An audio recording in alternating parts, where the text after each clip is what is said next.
어, 특별가정 예배 3주차 예배에 대해서 어떻게 보면 예배 교회 출석하는 걸로 앉아 있는 걸로 예배라고 생각했던 여러분들에게 좋은 또 학습의 기회가 되고 이전에 몰랐던 것들을 알게 된 시간이 된 줄로 믿습니다. 그래서 제가 얼마 전부터 반지를 끼고 다녀요. 반지를 끼고 다니는 반지를 한번 해볼까 하는 생각이 언제 들었냐면 미국에 갔었는데 목사님들이 다 중년의 목사님들이 반지를 끼고 저보고 반지를 왜 안 끼냐 묻더라고요. 아니 지금 이 나이에 제가 딱 봐도 목사고 아저씨인데 그랬더니 미국은 그렇지 않다고, 싱글도 많고 하기 때문에 반지를 안 끼면 다 미혼으로 여긴다고. 그래서 갑자기 뜨끔한 거예요. 내가 반지를 안 끼면 우리 아내가 사라지는 건가? 좋은 건가? 생각할 뻔하다가 반지 하면 좋겠다 했는데 서울의 양문교회에 박상재 장로님이라고 장로님께서 암송 이제 장로 은퇴하시고 70이 되어서 은퇴하시고 암송학교를 수강하면서 내가 평생 교회를 섬기고 봉사했는데 말씀이 이렇게 달고 꿀 같을지 몰랐다. 그러면서 몇 번을 울고 하면서 말씀 암송하는데 나이가 드니까 쉽지 않잖아요. 반복하고 지속해야 되겠다를 리마인드 하려고 반지를 했대요. 반지 원정대 반복 지속. 반지를 볼 때마다 반복해야지 그런다고 해서 저도 도전을 받아서 반지를 할까 했는데 그때가 금값이 막 오를 때라 가지고 반지하러 가면 뭐 조그마한 거 하나에도 몇십만 원이더라고요. 이거 감당하지 못하겠는데 했는데 지난 가족 캠프 때 어떤 부산의 어떤 성도분이 남는 금이 있다고 그래가지고 저기 나무젓가락 그 종이 껍데기 종이로 저희 손가락을 재가서 반지를 해오셨어요. 저랑 제 아내랑. 그래서 반복 지속 반지를 꼈습니다. 그래서 말씀 암송은 반복하고 지속하는 것이고 반복하는 과정 속에서 문화가 바뀌죠. 문화가 바뀌면 삶의 틀이 바뀝니다. 이런 걸 루틴이라고 하잖아요. 어떤 것도 한 번 하면 별로 안 되는데 운동을 해보면 계속 반복하면 운동하는 그 근육들이 자라게 되고 습관이 자라게 되면 삶이 바뀝니다. 그래서 말씀 암송을 계속하는 것은 반복 지속하는 과정에서 삶이 바뀌고 말씀이신 하나님을 깊게 경험하는 과정이 되는 줄 믿습니다. 그래서 말씀을 그렇게 함께 계속 암송하시고 암송학교에 등록하시면 좋겠다 싶고, 또 이 광고 때문에 안내를 못 드렸는데 이제 더위가 지나갔으니까 괜찮겠지만 냉방기가 양쪽에 있는데 냉매를 바꿔서 양쪽에 계신 분들은 추울 수 있어요. 그래서 내가 추위를 좀 탄다 싶으면 가운데로 오시면 좋고, 또 이게 앞뒤가 좀 좁으니까 이 음향이 이 스피커가 저희 교회 개척할 때 개척 초기야. 그러니까 10몇 년 전에 우리 상가 아래층에 문 닫은 콜라텍에 짐 다 뺐는데 스피커가 두 짝이 있었어요. 그거예요. 콜라텍에서 쓰던 스피커다 보니까 큰 소리는 크고 작은 소리는 잘 안 들리고 그렇습니다. 그런데 지금까지 뭐 무난하게 썼는데 이사 오면서 우리 바꾼 거 하나도 없이 쓰던 의자, 뭐 쓰던 스피커 뭐 다 들고 오다 보니까 여러분들에게 이 공간에서 좀 적당하지 않은 음향을 내서 좀 불편할 수 있습니다. 귀가 많이 아프거나 불편하신 분들은 여기 앞에 앉으시면요, 여기가 크게 안 춥고 크게 안 시끄럽고 은혜가 되고 그런 자리입니다, 여기가. 그래서 요 앞쪽으로 미리 와서 앉으시면 도움이 되겠다 싶습니다. 이제 말씀 나눌 텐데요. 오늘 우리가 읽은 말씀은 요한복음 4장 수가성 여인이라고 하죠. 사마리아 성에 있는 한 여인이 예수님을 만나서 예수님과 나눈 대화의 이야기입니다. 사마리아라고 하는 이 이름은 오늘날 영화로나 아니면 소설 제목으로 사마리아라는 이름 자체가 좋게 들리지는 않죠. 왜냐하면 유대인들과 사마리아인들 사이에는 큰 민족적인 감정의 골이 있습니다. 경상도 전라도 정도가 아니고 남한북한 정도가 아니고 굉장히 적대적인 관계가 사마리아인과 유대인입니다. 왜 그러냐면 이스라엘 역사 속에서 북쪽 이스라엘이 722년에 아수르에게 멸망당하면서 이 남쪽 유다 사람은 587년에 바벨론으로 포로로 잡혀가서 포로민으로 살다가 그대로 돌아와서 이 민족적인 순수성, 혈통이 그대로 보존됐는데 아수르 사람들은 그냥 그냥 막 섞어서 결혼을 해서 혼혈된 이 믹스된 후손들이 많다 보니까 유대인들이 정통 유대인들과 사마리아인들 사이에 서로 골이 쌓이게 됐고, 또 이 사마리아 사람, 북쪽 이스라엘의 수도가 사마리아인데 이 사마리아 사람들은 바벨론 포로로 안 잡혀갔기 때문에 어떻게 보면 그 땅에 남은 자거든요. 남아있는 자들이니까 이 땅의 주인은 우리라고 생각했고, 바벨론으로 포로로 잡혀갔다가 돌아온 느헤미야나 에스라, 스룹바벨 같은 사람들은 이제 그 혈통의 순수성을 주장했지만 땅을 못 지켰잖아요. 그래서 느헤미야가 성벽을 재건할 때 성벽 재건을 방해한 사람들이 사마리아 사람들입니다. 그래서 그때 이후로 500년 동안 사마리아 사람과 유대인들은 그 길로 지나가지도 않았고, 지나가면 서로 욕하고 비난하고 싸우기가 일쑤였습니다. 우리나라가 동서간의 갈등이 아주 심할 때 자동차, 지금은 자동차 번호가 그냥 숫자 6개로 나오지만 옛날에는 대구 2바, 대구 3로, 광주 3두 뭐 이런 게 나오잖아요. 그러면은 그 차 넘버에 대구 차 넘버를 가지고 전라도 가면 기름 살 수 있을까요, 없을까요? 기름 못 삽니다. 그 차 세워놓고 식당 들어가면요 밥 안 팔아요. 그만큼 뭐 감정의 골이 깊어. 지금은 정말 좋아진 건데도 불구하고 마음의 감정들은 여전히 남아있고, 또 사람을 볼 때 저 어느 출신이다, 또 어느 출신이다, 그게 우리나라를 가르는 심각한 또 이제 문제가 되지 않겠습니까? 사마리아인과 유대인이 그런 거예요. 그런 갈등이 있는 곳에 유대 시간으로 제 6시쯤에 사마리아 여인이 물을 기르러 오는데, 유대 시간으로 6시면 거기다 6시를 더하면 우리 한국 시간이 됩니다. 우리 일반적인 24시간 시간표가 되는데 낮 12시예요. 낮 12시에 수과성에 있는 한 여인이 물을 기르러 온 겁니다. 여러분, 여인들이 물 기르러 올 때는 해 뜨기 전 이른 아침이거나 해가 지고 난 후에 더위가 한참 가실 때, 지금 어제 오늘 낮에 엄청 더웠지 않습니까? 낮에 잠깐 서 있기만 해도 그 일사병으로 열사병으로 쓰러질 것 같은 거기에 낮 12시에 여인이 물 기르러 왔다. 늦잠을 잤거나 아니면 게으르거나 아니면 사람과 만나 부딪히는 것이 부담스럽거나 후자일 가능성이 아주 많을 것 같아요. 왜냐하면 이 여인을 성경은 남편이 5 있었던 여인이라고 했기 때문에 대낮에 정오에 물 기르러 나왔단 말은 숨기고 싶은 게 많은 여인이고, 이 여인에게 예수님께서 뜬금없이 다가가서 물을 좀 달라고 얘기합니다. 여러분, 이 여인에게 남편이 5 있었는데 지금 남편은 남편이 아니고 동거인이다라는 말은 남자를 밝힌다라는 말도 되겠지만 남자라면 지긋지긋하단 말도 될 거예요. 결혼에 항상 실패했고 5번 실패한 여인이니까 그 여인에게 30대의 건장한 청년이 다가와서 대화를 걸었습니다. 새로운 남편의 기회가 될 것 같은 느낌도 없지 않아 있었겠지만, 그러나 유대인이고 5번 결혼에 실패한 여인에게 이 예수님이라고 하는 사람은 굉장히 귀찮고 껄끄러운 사람이었음에 틀림없었을 것 같아요. 그래서 예수님이 물 좀 달라라고 얘기했더니 4장 9절에 사마리아 여자가 이르되 당신은 유대인으로서 어찌하여 사마리아 여자인 나에게 물을 달라 하나이까 하니 이는 유대인이 사마리아인과 상종하지 아니함이로라.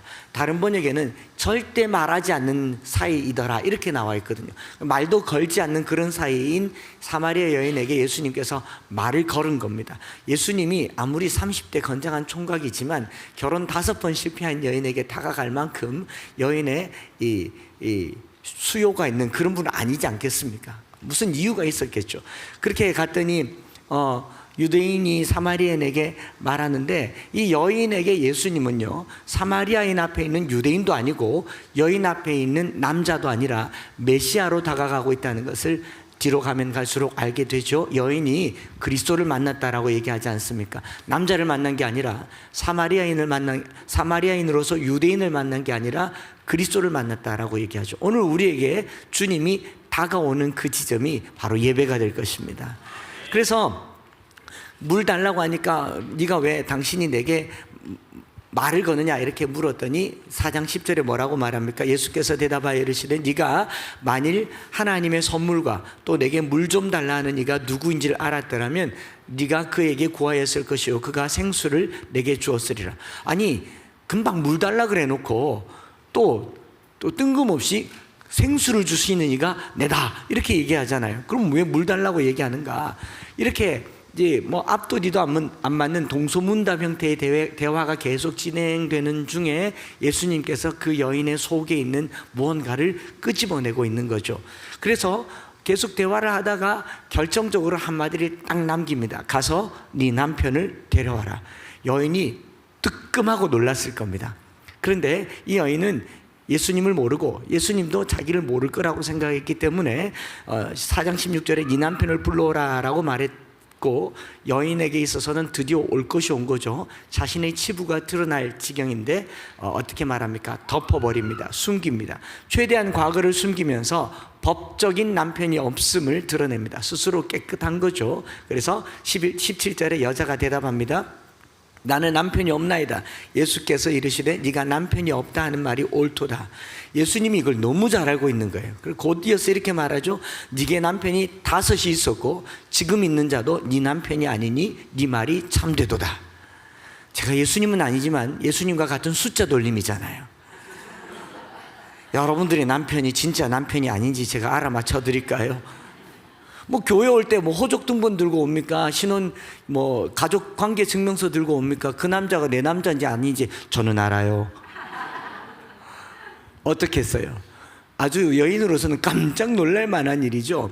그런데 여인이 그래서 놀라서 여자가 이르되 주여 내가 보니 선지자로소이다. 무당입니다. 와, 귀신이네요. 어떻게 알았어요? 들켜버렸네? 이랬는데 그 다음 대화가 더 놀라운 겁니다. 여인이 대화의 주제를 바꿔요. 어떻게 바꾸느냐? 20절부터 나오죠. 우리 조상들은 이 산에서 드리라고 그러는데 너희는 저 산에서 드리라. 그 사마리아인들의 조상은 세겜이라고 하는 아주 성지죠. 세겜 땅에 그리심산과 에발산이 있었고, 여호수아가 가나안 땅을 정복할 때에 이 그리심산과 에발산에서 이 축복의 산과 저주의 산, 그리고 축복의 산인 그리심산에서 하나님의 말씀을 선포했던 그곳에서 예배를 드리는 것이 우리 조상들인데, 너희들은 바벨론 포로로 잡혀갔다 와서 예루살렘에 성전을 지어놓고 시온산에서 예배를 드리라고 하니 뭐가 맞습니까? 이렇게 물었더니 예수님께서 영과 진리로 예배할 때가 이 산에서도 말고 저 산에서도 말고 뭐 이렇게 블라블라 얘기를 하고, 이 이야기의 결론부터 먼저 알려드리면요, 이렇게 얘기를 다 하고 났더니 이 이야기의 결론에 이 여인이 어떻게 됩니까? 4장 28절과 29절에 보면 이렇게 기록됩니다. 여자가 물동이를 버려두고 동네로 들어가서 사람들에게 이르되 내가 행한 모든 일을 내게 말한 사람을 와서 보라. 한번 따라해 볼까요? 이는 그리스도가 아니냐? 그리스도가 아니냐? 이 대화의 결론은 이 산 저 산 신령과 진정이 아니라 이 여인이 그리스도를 만났다는 거죠. 오늘 우리가 예배의 이슈를 어떤 방법으로 예배를 드릴 것인가, 어떤 형태로 예배를 드릴 것인가, 어디에 가서 예배를 드릴 것인가가 중요한 것이 아니고, 모든 예배는 주님을 만나는 것을 목표로 합니다. 여러분들이 교회 와서 한 목사 만나고 가면 실패한 겁니다. 여러분들이 교회 와서 성도들 만나고 가면 실패한 겁니다. 교회 와서 우리가 예배를 드렸다라는 말은 내가 처음 주님 만났을 때 그 주님이 지금도 내게 주님 되시는 은혜가 있기를 바랍니다. 그게 예배지 않겠어요? 이 여인이 예수님을 믿은 거죠. 그리고 39절에 10절 더 밑으로 가서 보면 여자의 말이 내가 행한 모든 것을 그가 내게 말하였다 증언하므로 그 동네 중에 많은 사마리아인이 예수를 믿은지라. 그렇죠? 예배가 잘 되니까 동네가 잘 되더라. 예배가 잘 되니까 예수를 만난 사람이 예수를 전하니 이 동네 많은 사람들이 예수를 믿은지라 라고 말하고 있지 않습니까? 이 옆에 땅 주인 아저씨가 와서 그렇게 말했대요. 여기 목사님은 뭐 좀 다른가 보다. 뭐가 다른? 이전에도 교회가 있었고 그전에도 교회가 있었는데 참 막 그분들이 뭐 덜하고 부족해서가 아니고 때가 지금이어서 그런 건데, 안 믿는 사람이 보기에는 지금 우리 교회에 하나님이 역사하시는 것을 저들이 보고 있는 거죠. 이 뒷집에 창고 공장하시는 분이 갑자기 차들이 막 몰려오는 걸 보고 파도가 몰려오는 것 같이 순간 무섭더래요. 그 차들이 공장을 밀어버릴까 봐. 어쨌든 느낌에 여기 뭐가 있다라는 걸 느끼는 것, 그게 예배의 시작입니다. 저와 여러분들이 어떤 형태로 여기 왔든지 주님 만나기를 사모하는 그런 예배가 되기를 축복합니다. 이 여인이요, 물길로 대낮에 왔어요. 아무도 만나고 싶지 않았어요. 조용하게 왔습니다. 나의 과거를 숨기고 싶고 현재를 숨기고 싶어서 왔는데, 주님이 툭 던진 이 한마디, 목이 마르니 물을 달라고 했을 때 순간 자기 자신이야말로 물을 깃기만 하지 물을 기를 수는 있었지만 자기가 목마른 영혼이라는 것을 몰랐을 때 주님께서 네 남편을 데려오라, 이 한마디에 여인이 목마른 여인이라는 것을 알게 된 것 아니겠습니까?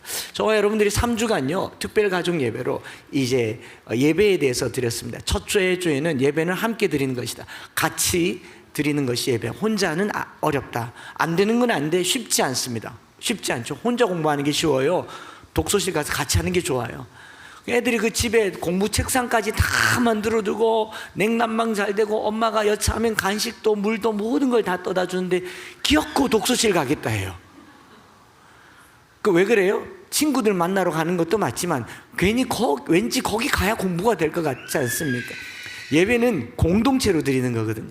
같이 드리는 거고 가치를 드리는 거, worship, 가치를 드리는 게 예배라고 했지 않습니까? 그런가 하면 예배의 대상은 누굽니까? 하나님이죠. 출석하는 게 아니라 하나님께 예배를 드리는 것이고, 그 예배를 위해서는 우선순위가 필요하다. 여러분, 내가 우선순위에 뭘 두느냐에 따라서 그 사람의 가치가 달라져요. 음식도요, 먹기 전에 나눠주면 나눠 먹는 거지만 먹고 남은 거 주면요 폐기 처분하는 거지 않습니까? 잔반 처리하는 거지 않습니까? 그래서 하나님께 예물 드릴 때도 먼저 드리라고 얘기하는 것이죠. 거기는 믿음이 필요한 거고 시간도 먼저 드리니까 주일이 첫째 날인 겁니다. 그래서 안식 후 첫날이 되는 이유가 하나님이 가장 존귀한 분이기 때문이다. 지난주까지 그렇게 2번을 말씀을 드렸죠. 그래서 제가 코로나 이후로 교회들이 회복된다라고 얘기할 때 온라인 예배나 스마트폰 예배 반드시 필요할 겁니다. 왜냐하면 몸이 여의치가 않고 상황이 여의치 않아서 예배를 드릴 때, 그럴 때라도 혼자 예배 드리는 사람을 돕기 위해서 마음에 어떤 생각이 들었냐면 찾아가는 교회를 개척을 해야겠다. 찾아가는 교회, 독거노인이나 홀로 계신 분들이 주일날 예배를 못 드리면 우리 교역자분을 이렇게 모셔서 당신은 교회 담임 목사이신데 찾아가는 교회를 하셔라. 교회에 주일날 못 오는 사람들 한 사람 한 사람 찾아가서 말씀 전하고 기도하고 함께 예배를 드리면 그것도 교회가 아니겠습니까? 그리고 그런 형태의 예배를 우리는 신방이라고 얘기합니다.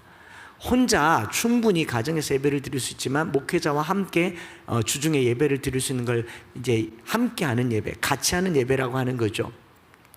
여러분, 마라톤을 이렇게 하는 걸 보거나 마라톤 마라톤 대회가 열리는 걸 보면은 그 마라톤 신청서 바로 옆에 모집하는 또 한 부류의 마라톤 대회 참가자만 모집하는 게 아니라 페이스메이커 신청 접수 받습니다. 이런 말을 들어본 적 있을 거예요. 페이스메이커 들어보셨어요? 달리는 사람이 혼자 달리면 힘드니까 그 페이스를 같이 보조해서 짧게는 10km를 같이 뛰어주는 거예요. 그리고 또는 풀코스를 같이 뛰어주면서 그 달리는 사람이 달리도록 지치지 않도록 페이스를 이끌어준, 갑자기 너무 많이 달리면 워워 해주기도 하고 또 너무 처지면 조금 속도를 당겨주기도 하고 하는데, 거기 보면 막 시간표가 다 있어요. 사진에 한번 보시면 여기 보면 3시간대 달리는 사람, 4시간대 달리는 사람, 뭐 이렇게 저렇게 옷 입고 달리는 사람들은 페이스메이커입니다. 계속 같이 뛰면서 힘내라고 하는 거죠. 그 마라톤 혼자 뛰면요, 재미없어서도 못 뛰고 지쳐서도 못 뛰는데 또 관중들이 다 길에 서 있으니까 지나가면 또 못 보잖아요. 그러니까 계속 뛰면서 같이 격려해 주는 게 페이스메이커인데, 예배가 이런 것 같아요. 내가 혼자 예배드리면 어려운데 같이 예배드리니까 기도도 조금 더 크게 하게 되고 찬양도 좀 더 전심으로 하게 되니까 옆에 있는 모든 분들이 서로에게 페이스메이커가 되어주시기를 바랍니다. 그래서 교회 같이 가자고 하는 거죠. 그래서 뭐 교회도 같이 가자고도 하지만 또 차를 운행하고 이번 주에 내가 데리러 갈게, 데리러 온다니까 안 갈 수 없잖아요. 계속 그렇게 해서 함께 할 수 있도록 하는 게 예배가 되기도 하고요. 그래서 공동체가 함께 예배 드린다라고 하는 게 중요하고, 성경에 보면요 혼자 예배 드린다라는 표현이 잘 없어요. 계시록을 보십시오. 천사들이 하나님께 예배하고 24 장로들이 예배하고 흰옷 입은 무수한 백성들이 예배하는데 다 공동체가 예배를 합니다. 여러분들이 어쨌든 공동체가 예배 드리는 곳을 찾아서, 특별히 온라인에 계신 분들도 그 공동체를 찾아서 나가야 우리 신앙이 강건하게 된다라는 걸 말씀을 드렸고요. 또 이렇게 페이스메이커라는 표현을 들어본 적이 있다면 혹시 이런 표현을 들어본 적은 별로 없을 것 같아요. 페이스메이커만 모집하는 게 아니라 레이스 페트롤도 모집합니다. 레이스 페트롤이라고는 안 들어보셨죠? 레이스 페트롤은 뭐냐면요, 달리는 사람들의 안전을 위해서 함께 뛰어주는 길 위의 의사들입니다. 적십자 마크를 달고 같이 뛰어줘요. 가만히 서가지고 아픈 사람 이리로 오라고 하는 게 아니라 같이 뛰어주면서 이 사람의 심장 상태나 건강 상태를 보고 잠깐만 워워 하면서 물을 주기도 하고, 군대로 치면 의무병 같은 역할을 해요.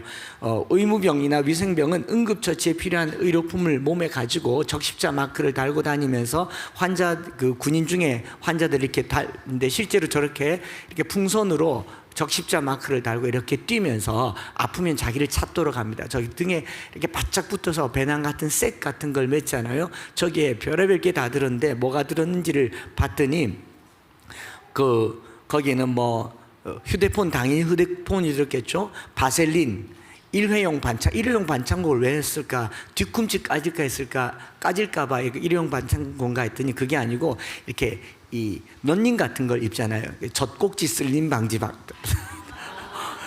그런 것도 그 레이스 페트롤이 들고 다니는 휴대품 중에 하나이고, 스프레이, 바르는 진통 소염제, 바늘, 오핀, 이건 왜요? 물집 제거하려고. 그 다음에 그 무열 사통침이라고 합니까? 이 사침, 피 내는 거, 쥐났을 때 쓰는 거, 이온 음료, 또 그리고 비상금, 이런 것들을 다 여기 안에 넣어서 같이 막 띄워준대요.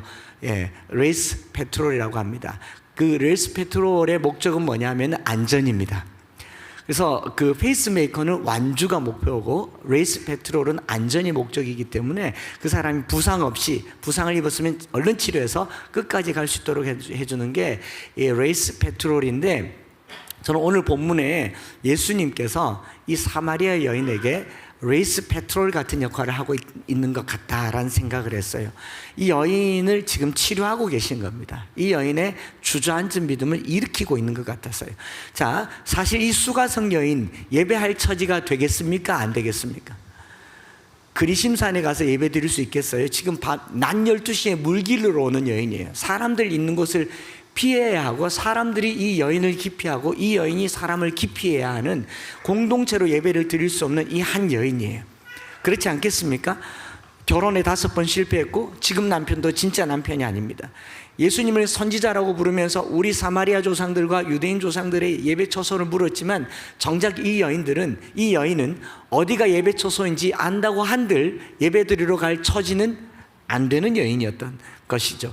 그래서 이 사마리아인과 유대인들의 큰 정치적인 종교적인 주제를 이야기함으로 자기의 치부를 가리고 싶은 거예요. 여러분, 지금 내 상태를 정확하게 말하고 있는 주님에게 이 여인은 뭐라고 말해야 정상적인 대답이 되겠습니까? 지금 남편은 이 남편이 아니다라는 이 말에 여인이 뭐라고 말해야 되겠어요? 주여 나를 떠나소서, 나는 죄인이로소이다. 또는 주여 나를 불쌍히 여기소서, 내가 여러 남편들에게 고통당했습니다. 주여 나를 고쳐주소서, 내가 남자들을 끊지를 못하겠습니다. 별의별 표현을 할 수 있는 선지자라고 말한 예수 앞에 무릎 꿇는 게 아니라 엉뚱한 얘기를 해요. 어느 산에서 예배를 드릴까요? 이 말은 자기를 감추고 숨기기 위한 아주 적절한 자기 기만의 표현인 것 아니겠습니까? 그래서 네 18절에 네 남편이 아니라고 말하니까 너무 부끄러운 상황이죠. 아마 이런 걸 겁니다. 주님, 저한테 물어서, 목사님 저 인천에 가서 예배 드리려고 하는데요, 어느 교회가 좋을까요? 목사님 저 서울에 가서 예배를 드리려고 하는데요, 어느 교회가 좋을까요? 물으면 제가 아마 이 맥락으로 치면 이렇게 말할 겁니다. 어느 교회가 중요한 게 아니고 네 상태가 더 중요하다. 어느 교회를 찾지 말고 너나 똑바로 잘해라. 딱 요 맥락인 거죠.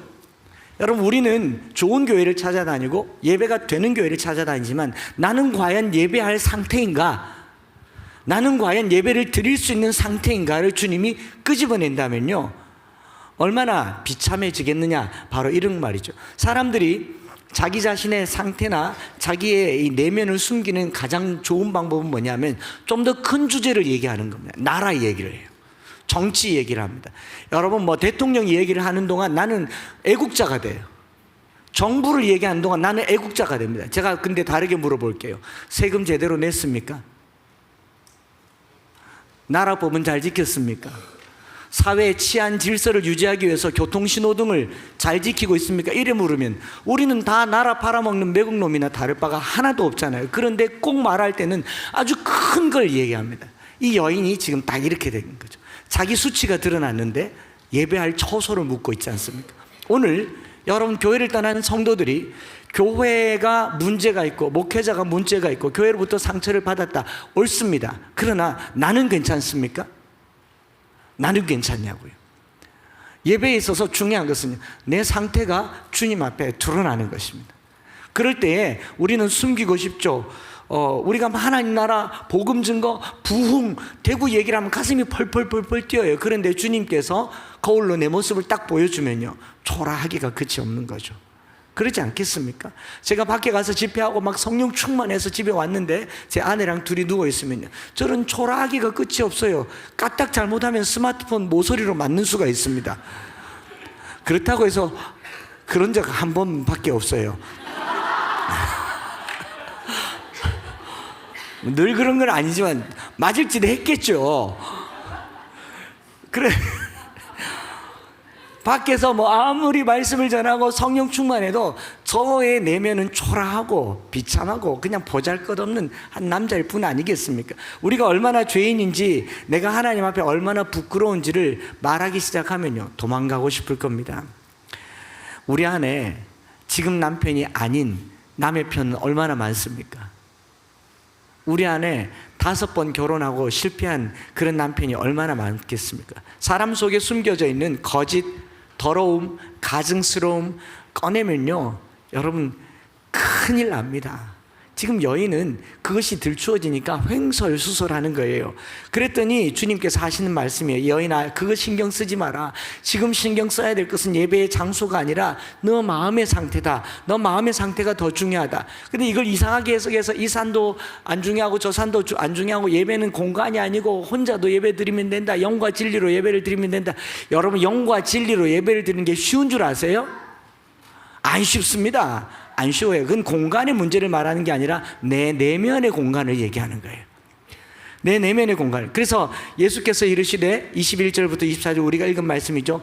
내 말을 믿으라. 이 산에서도 말고 저 산에서도 말고 이 산에서도 말고 예루살렘에서도 말고 너희가 아버지께 예배할 때가 이르리라. 너희는 알지 못하는 것을 예배하고 우리는 아는 것을 예배하노니 이는 구원이 유대인에게서 남이라.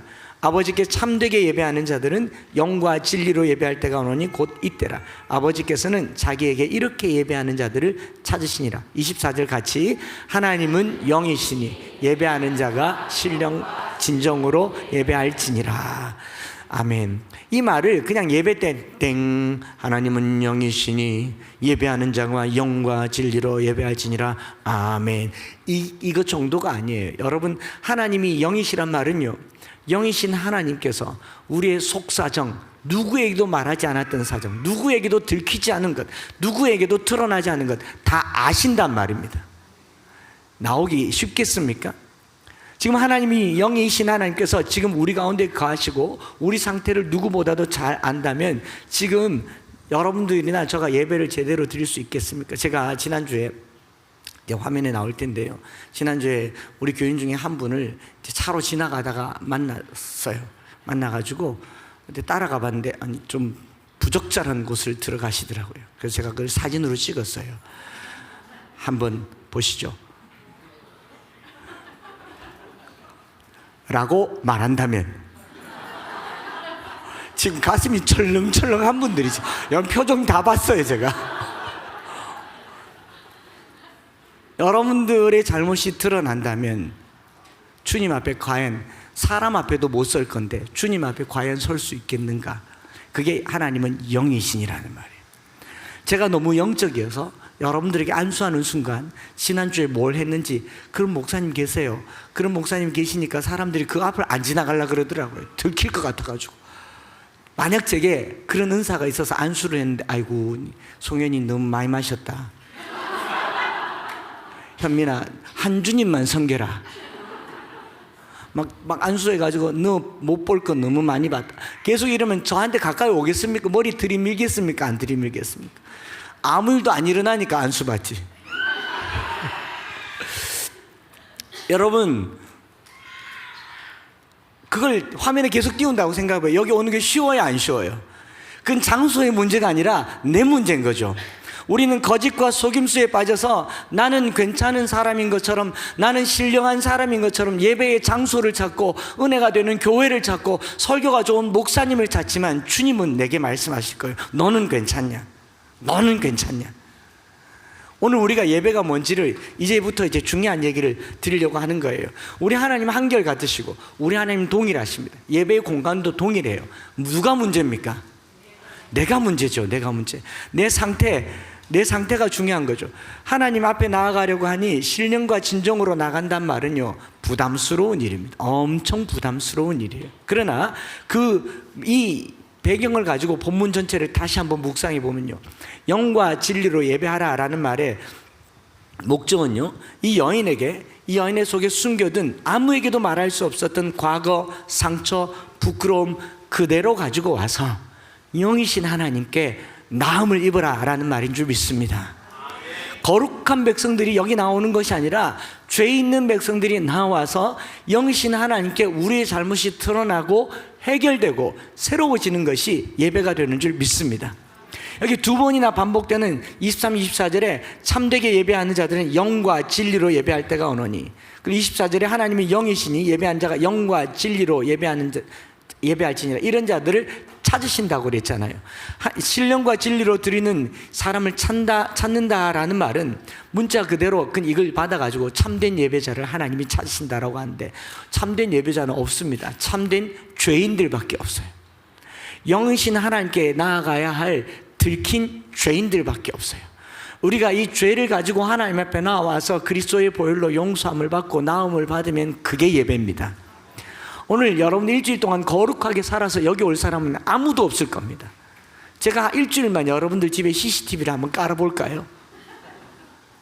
내가 무슨 죄가 있냐고요? 많아요. 천지빛깔이에요. 마음속에 숨겨둔 죄는 얼마나 더 많습니까? 일주일 내도록 10원짜리를 100만 원어치 쏟아붓고 속으로 말 안 할 뿐이지, 내가 이 체면 때문에, 인품 때문에 말 안 할 뿐, 저거 그걸 주님이 내게 알려주신다고 한다면요, 우린 감히 설 수가 없을 겁니다. 그래서 신령과 진리로 예배를 드린 자, 참된 예배자는요, 죄인입니다. 주님, 내가 죄인입니다라고 자기를 드러내는 사람만이 예배를 경험할 수 있습니다. 그 대표적인 한 사람이 바로 다윗이죠. 다윗은 심각한 죄 가운데 빠졌을 때 그 죄가 마치 이 여인처럼 드러났을 때 이 산 저 산을 묻지 않았어요. 바로 무릎을 꿇었어요. 내가 죄를 지었다. 그리고 다윗이 시편 51편에 이렇게 말하죠. 하나님께서 51편 17절에 하나님께서 구하시는 제사는 상한 심령이라. 하나님께서 구하시는 제사는 상한 심령이라. 상하고 통회하는 마음을 주께서 멸시하지 아니하시리이다. 상한 심령이 영이신 하나님을 만나는 것을 우리는 예배라고 합니다. 통회하는 마음으로 주님을 만나는 것을 우리는 예배라고 합니다. 하나님이 거룩하신데 그 앞에 누가 설 수 있겠습니까? 제 앞에 서는 건 괜찮아요. 저는 몰라요. 여러분들이 지난주에 무슨 일을 했는지 저는 몰라요. 가끔 아는 척 하지만 다 뻥이에요. 하나님은 아시잖아요. 하나님은 아시잖아요. 다윗이 은밀하게 행했던 그 잘못이 나단 선지자에 의해서 드러났습니다. 여러분, 다윗의 권력이면 나단을 죽여버리는 게 훨씬 쉽습니다. 자기의 잘못을 영구히, 우리아도 죽였는데 나단은 왜 못 죽였습니다? 우리아는 우리하게 죽였잖아요. 나단 나가 그러고 죽일 수 있어요. 거기엔 또 대의도 있습니다. 지금 이 상황에서 내 잘못이 드러내면 나라가 흔들린다. 왕이 건강해야 이 나라가 국가를 위해서 너 하나 입 닫아라, 안 그럼 죽여버리겠다 할 수 있잖아요. 오늘 이런 일들이 비일비재 않지 않습니까? 오늘 우리 교회를 위해서 여러분들은 저의 잘못을 지켜주셔야 됩니다. 보호해 주셔야 됩니다. 끄떡이잖아요. 다윗은 그러지 않았다는 거죠.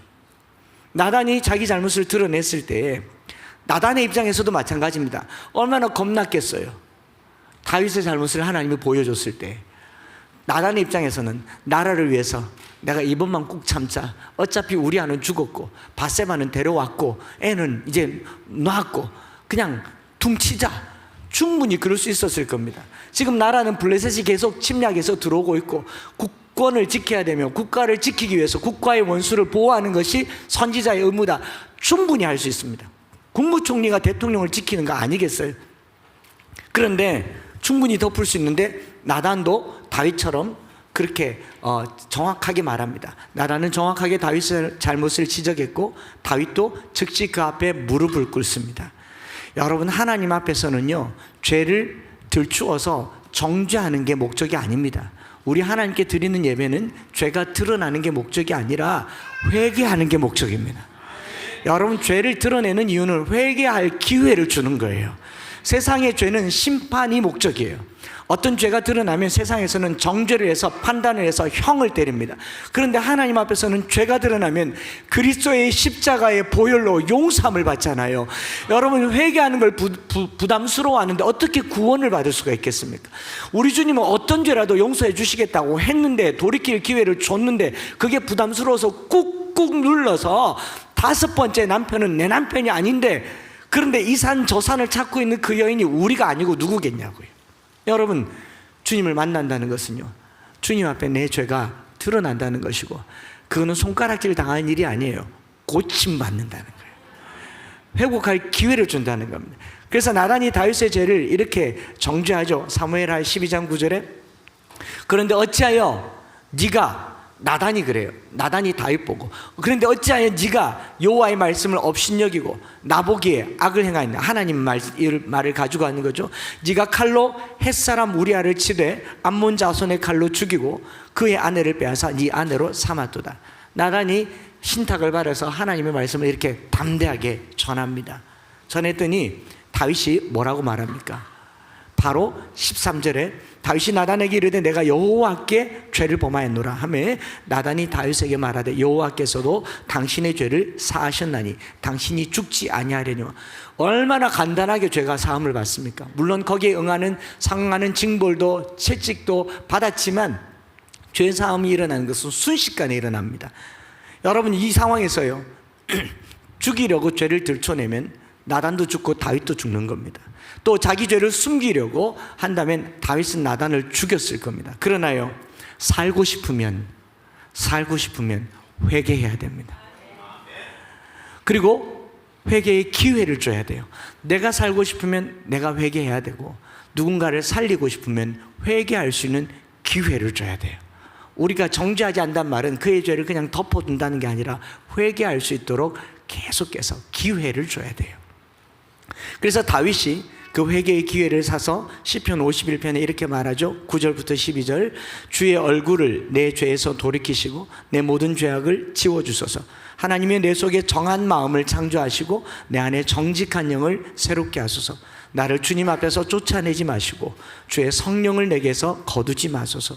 주의 구원의 즐거움을 내게 회복시켜 주시고 자원하는 심령을 주사 나를 붙드소서. 다윗은 뭐라고 얘기합니까? 죄를 지었으니 죽여달라고 얘기합니까? 살려달라고 얘기합니까? 죽고 싶다고 말합니까? 살고 싶다고 말합니까? 회개는요, 살고 싶은 사람들의 발버둥입니다. 회개는 돌이키고 싶은 사람의 마음의 투쟁과 같은 거예요. 이 회개가 오늘 우리 교회, 특별히 장로교회에서 사라졌고, 한 번 죄 지으면 다 용서받는, 누가 이렇게 말해요. 앞으로 지을 죄도 다 용서받는. 여러분, 앞으로 지을 죄도 다 용서받지만 회개해야 용서가 나타나는 겁니다. 회개 없이 용서를 해주는 건요, 방치하는 거예요. 자기 잘못을 그냥 내버려 두는 것은 무관심한 거고요. 그럼 로마서 1장에 상실한 마음에 내버려 두사 그의 응당한 형벌을 자기가 받게 되는 겁니다. 회개하지 않은 자에게는 기회도 없는 거죠. 다시 말씀드립니다. 다윗이 나단을 죽였으면요, 영원한 비밀이 될 수 있었습니다. 여전히 다윗은 지금까지도 성왕이 될 수 있었습니다. 그러나 다윗이 나단 앞에, 하나님 앞에 무릎 꿇었기 때문에 다윗은 위대한 왕이 된 거예요.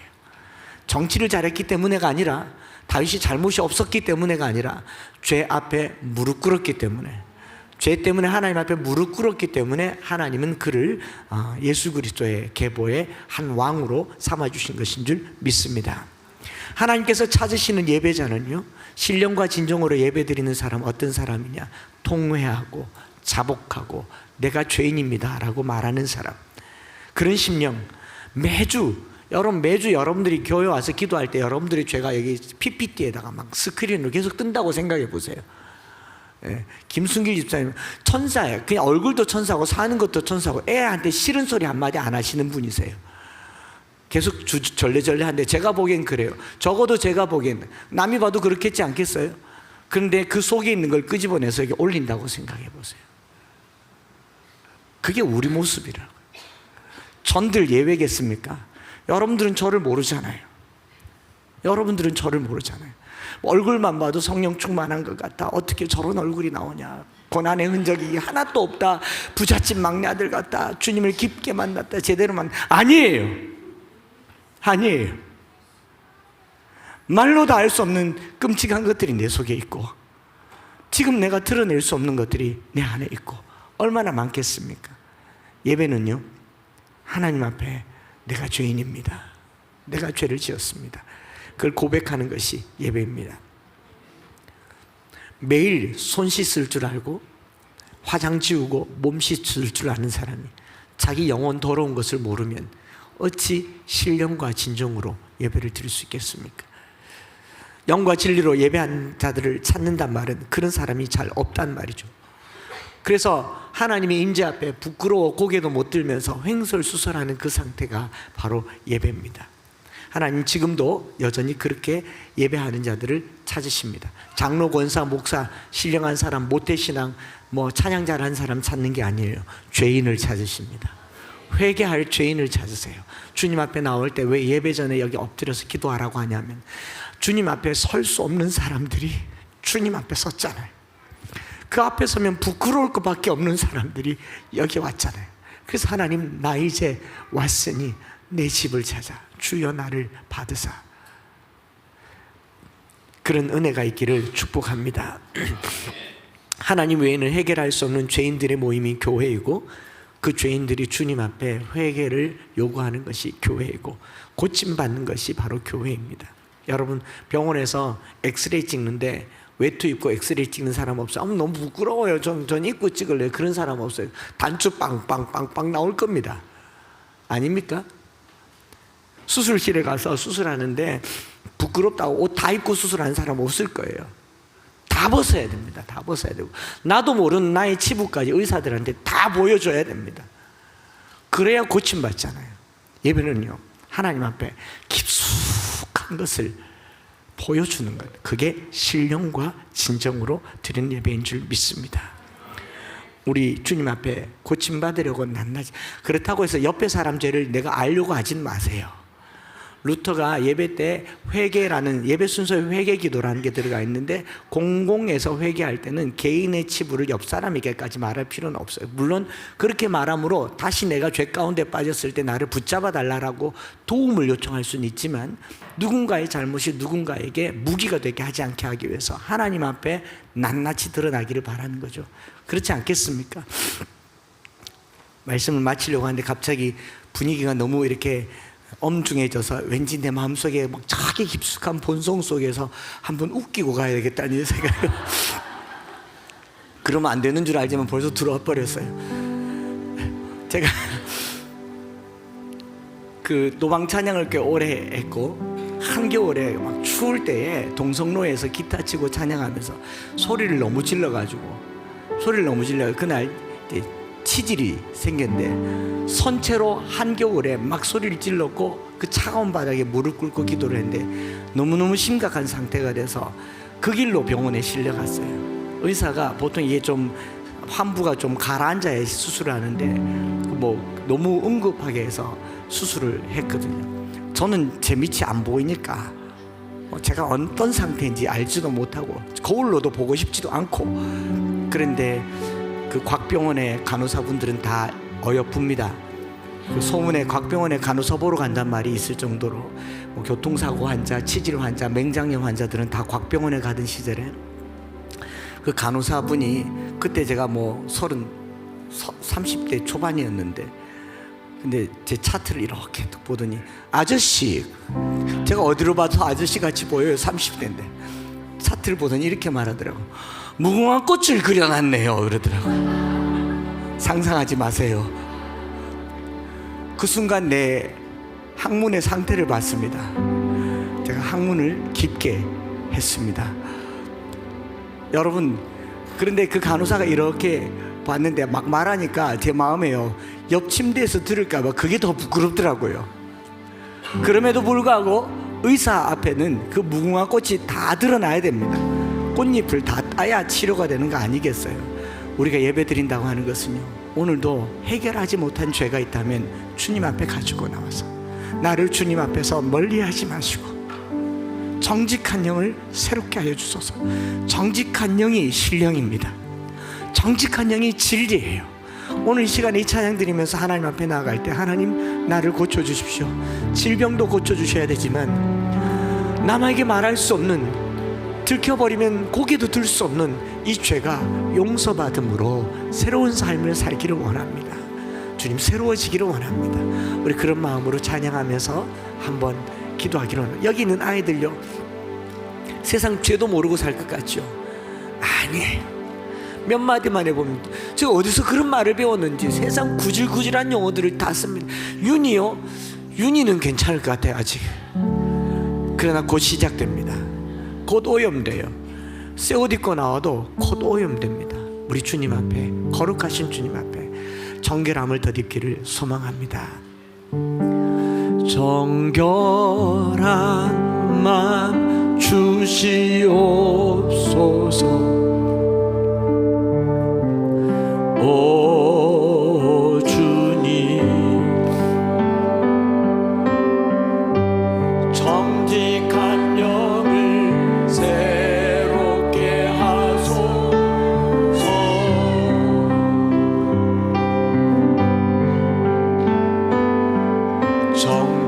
정결한 마음 주시옵소서. 오 주님, 정직한 영을 새롭게 하소서. 나를 주님 앞에서, 나를 주님 앞에서 멀리하지 마시고 주의 성령을 거두지 마옵소서.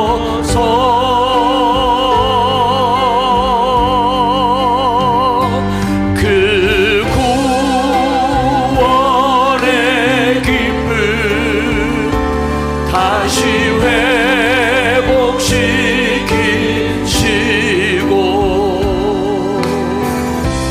정직한 마음 내 안에 주소서. 우리 다시 한번 이 찬양 드릴 텐데 가사를 생각하면서요, 제가 어제 저녁까지 이 말씀을 이렇게 준비하지 않았습니다. 근데 어제 저녁 지나고 오늘 아침 지나면서 계속 제 마음에 시편 51편 말씀이 눌리면서요, 제 마음에 어떤 또 결단이 생겨요. 아, 이걸 내가 고쳐야겠다. 그런데 또 넘어질 거예요. 또 넘어지지만 예배는요, 넘어진 우리 영혼을 계속 반복해서 일으키시는 회개와 돌이킴과 회복이 바로 예배입니다. 오늘 여러분들 속에요, 하나님 새 마음을 주십시오. 새 영을 주십시오. 새로워지기를 원합니다. 한 번 더 이 찬양 드리고 합심해서 기도하겠습니다. 정결한 마음 주시옵소서. 정결한 마음 주시옵소서. 오 주님, 정직한 영을 새롭게 하소서. 정결한 마음 주시옵소서. 정결한 마음 주시옵소서. 내게 남편이 5이 있었으나 지금 남편은 내 남편이 아니라 오늘 우리 마음에 울리는 소리가 있습니까? 정직한 영을 새롭게 하소서. 나를 주님 앞에서, 나를 주님 앞에서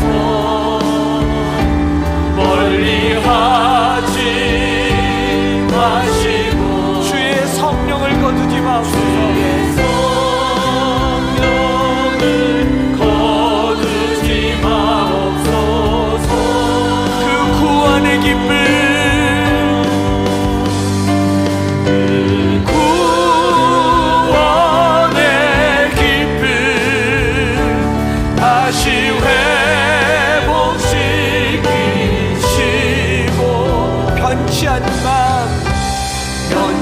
않는 마음 내 안에 두 손 높이 들고 나를 주님 앞에서 멀리하지 마옵소서. 나를 주님 앞에서 내가 죄인입니다. 내가 죄인입니다. 이 산도 저 산도 중요하지 않지만 내 마음과 내 영혼이 중요합니다. 주의 성령을 거두지 마옵소서. 주의 성령을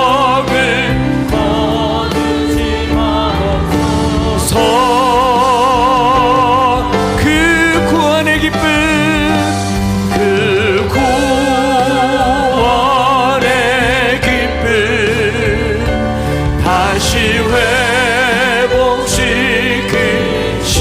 회복시키시고 변치 않는 마음 내 안에 주 내가 매일 십자가 앞에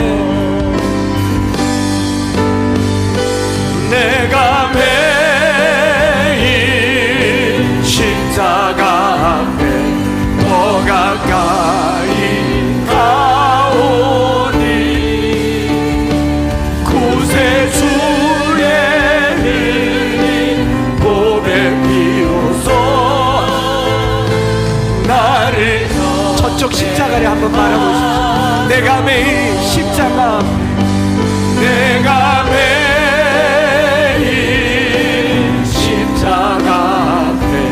더 가까이 가오니 구세주의 흘린 보배 비로소 나를 정케 하소서. 우리 시간에 한번 기도할 때 장소가 중요한 게 아니라 내가 중요한 거였습니다. 내 영혼을 뚜껑 열어보니 형편없고 보잘것없고 숨겨두었고 남에게 말하지 못했던 과거들이 있는데 주님은 아시지 않습니까? 여러분들은 아시지 않습니까? 주여 나를 도와주시옵소서. 주여 나를 깨끗하게 하여 주시옵소서. 지금 내가 어느 교회 가서 예배드리는 것보다 더 중요한 것은 내 영혼이 사함받는 것입니다. 우리를 깨끗하게 하여 주사 돌이키게 하여 주시고 거룩하게 하여 주시고 영과 진리로 예배하게 하여 주시옵소서. 하나님 나를 고쳐주시옵소서. 돌이키게 하셔서 다시는 그 길에 빠지지 않게 하여 주시옵소서. 문 열고 나가면서 다시 넘어질지라도 지금은 기도하십시다. 주님 아니하고 싶습니다. 하지 않고 싶습니다. 주님 살려주시옵소서. 우리 주의 이름 크게 한번 부르짖고 합심해서 기도하겠습니다. 주여 하나님 아버지 오늘 우리가 주님 앞에 나아갈 때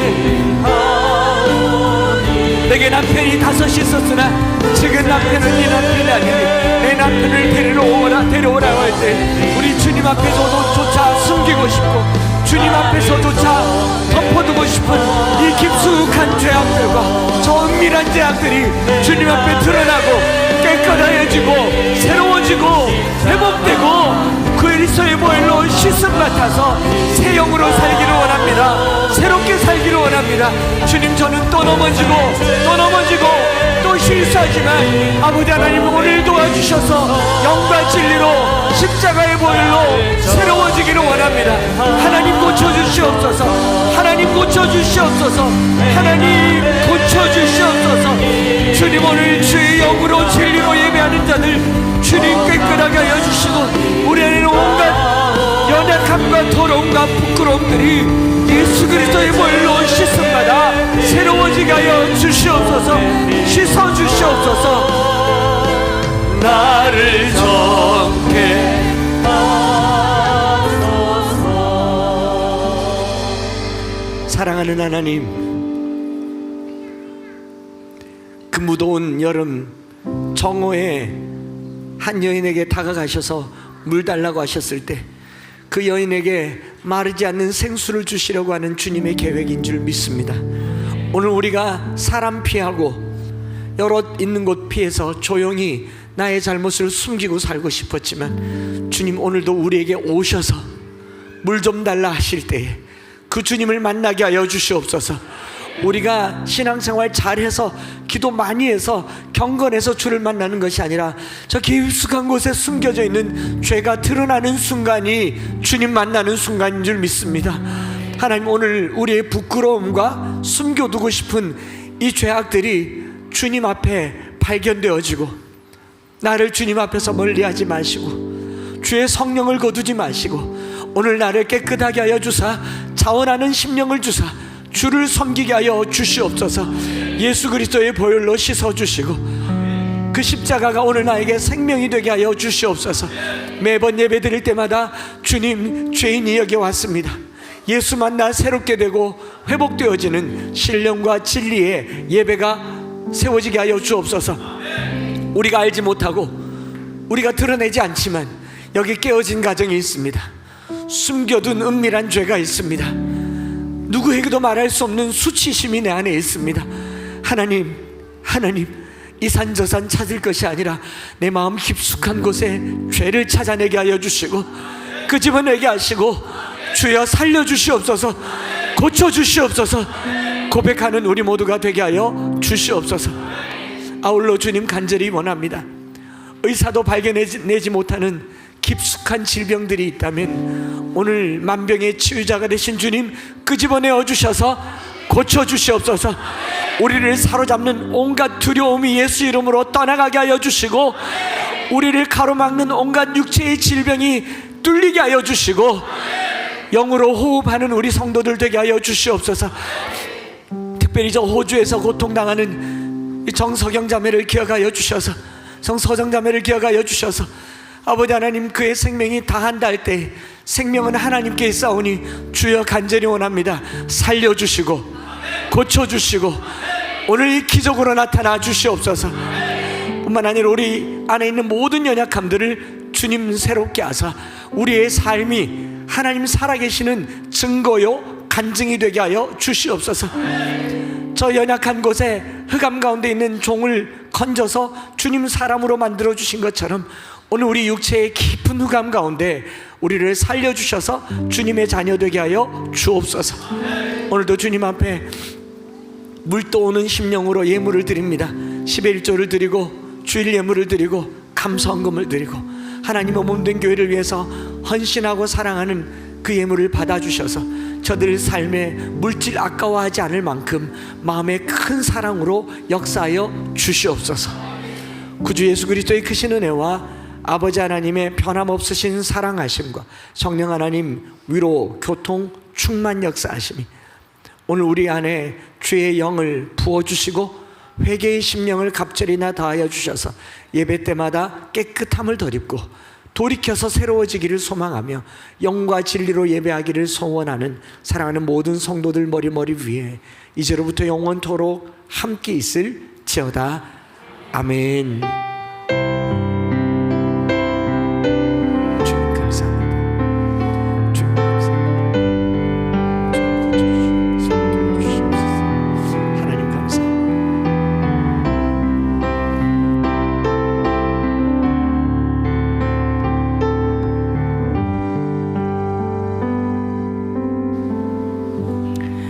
하나님께 영광의 박수를 드리겠습니다. 식사 맛있게 하시고 오후에 점심때가 아니고 오후 아마 4-5시쯤 바베큐가 진행되니까 함께 많이 남아 계시고 어제도 한 60명 정도 먹어봤는데 충분히 공간이 됩니다. 고기도 됩니다. 예, 오후에 만나 뵙기를 바랍니다. 네.